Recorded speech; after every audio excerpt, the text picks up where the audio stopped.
नमस्कार. मी मनीषा कुलकर्णी. आपल्या मंडळाच्या गॅदरिंगमध्ये मी वऱ्हाड निघालो लंडनला मधला एक 5 मिनिटाचा एक पात्री प्रयोग सादर करणार आहे. आता या वऱ्हाड निघाला लंडनला मध्ये जो काशीनाथ आहे तेव्हा परस्पर परदेशात शिकायला होतं, तेव्हा लग्न ठरवून आलं आहे आणि वडिलांना सांगितलं आहे की मी तिकडच्या मुलीशी लग्न ठरवलं आहे. तेव्हा त्याचे वडील म्हणतात की लग्न हे इथल्या पारंपरिक पद्धतीप्रमाणे झालं पाहिजे. तो म्हणतो ठीक आहे, तुम्हाला काय करायचं आहे ते करा.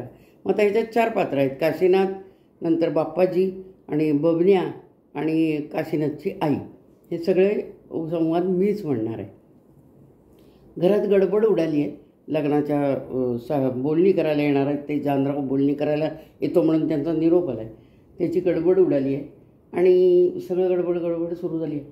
तर बाप्पाजी काशीनाथच्या आईला काशीनाथची आई, अहो काशीनाथची आई, काय म्हणताय हो, काय झालं? अहो ते जानराव येणार आहेत बघा, त्यांचं पत्र आलं आहे. ते लग्नाची बोलणी करायला येणार आहेत. सगळीकडं साफसफाई करून घ्या. तुमचं ते फराळाचं बिराळाचं काय काय करायचं असलं तर करून घ्या. जरा मदतीला बोलवा सगळ्यांना कोणाला तरी, आणि तुम्ही कामं भराभरा करा. आपण इकडं बबन्या घरबीर साफसफाई करून घे बाबा. आणि ठीक आहे त्या म्हणल्या बरं करते, करते घेते मी करून सगळं. म्हणून मदतीला आल्या वंस बहीण. वंस, आओ वंस, गेली बघा. नुसती बघा गुरगुर हिंडत असती. या खोलीतनं त्या खोलीत, त्या खोलीतनं त्या खोलीत. आव तर असं आणते की जसं काय सगळं काम मीच करते. अहो तुम्हाला सांगते, परवा आमच्याकडं सत्यनारायण झाला. आली ती मदतीला तर सगळ्या गावावर बोंबलत सुटली. सत्यनारायण भावाकडं झाला माझ्यामुळं, सत्यनारायण झाला माझ्यामुळं झाला. अहो जसा काय सत्यनारायण वर्ण रसा काढून आला हिच्यासाठी खाली. आमचे भाऊजी UPSC परीक्षा पाठ झाले, कलेक्टरची. किती मरून अभ्यास केला त्यांनी.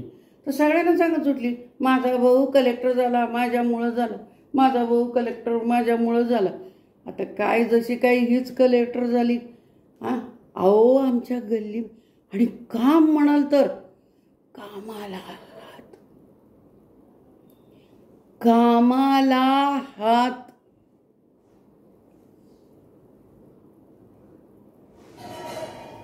टुचकी मेली.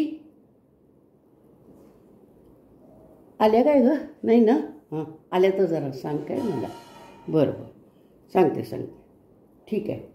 आता तुम्हाला सांगते, अगं सुले, अगं मला ना आमच्या त्या गल्लीतल्या पाटलांच्या सुनेला मुलगा झाला. तर सगळ्यांना सांगत सुटली, तिला मुलगा झाला. अगो बाई, कशाचं श्रेय घेईल सांगता येत नाही.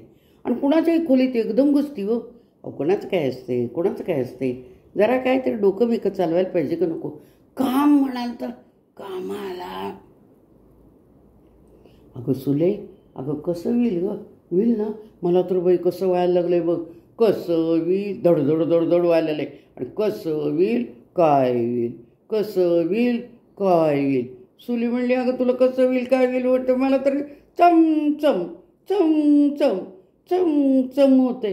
आणि ही तिची दुसरी बहीण म्हणली, अगं तुम्हाला सगळ्यांना चमचम व्हायला, मला तर बाई कसं तरीच व्हायला लागलंय. अगो बाई, अगं कसं होईल. अगं बोलू दे काय ग, माझी आधी इथं डिस्टर्ब झाले मी. चला ठीक आहे, कामाला लागा. बराबर कामाला लागा. बरं.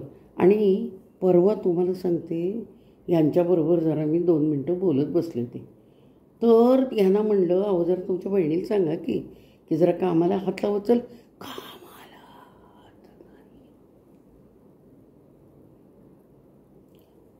तर म्हणलं, अहो जरा मदत करायला सांगा.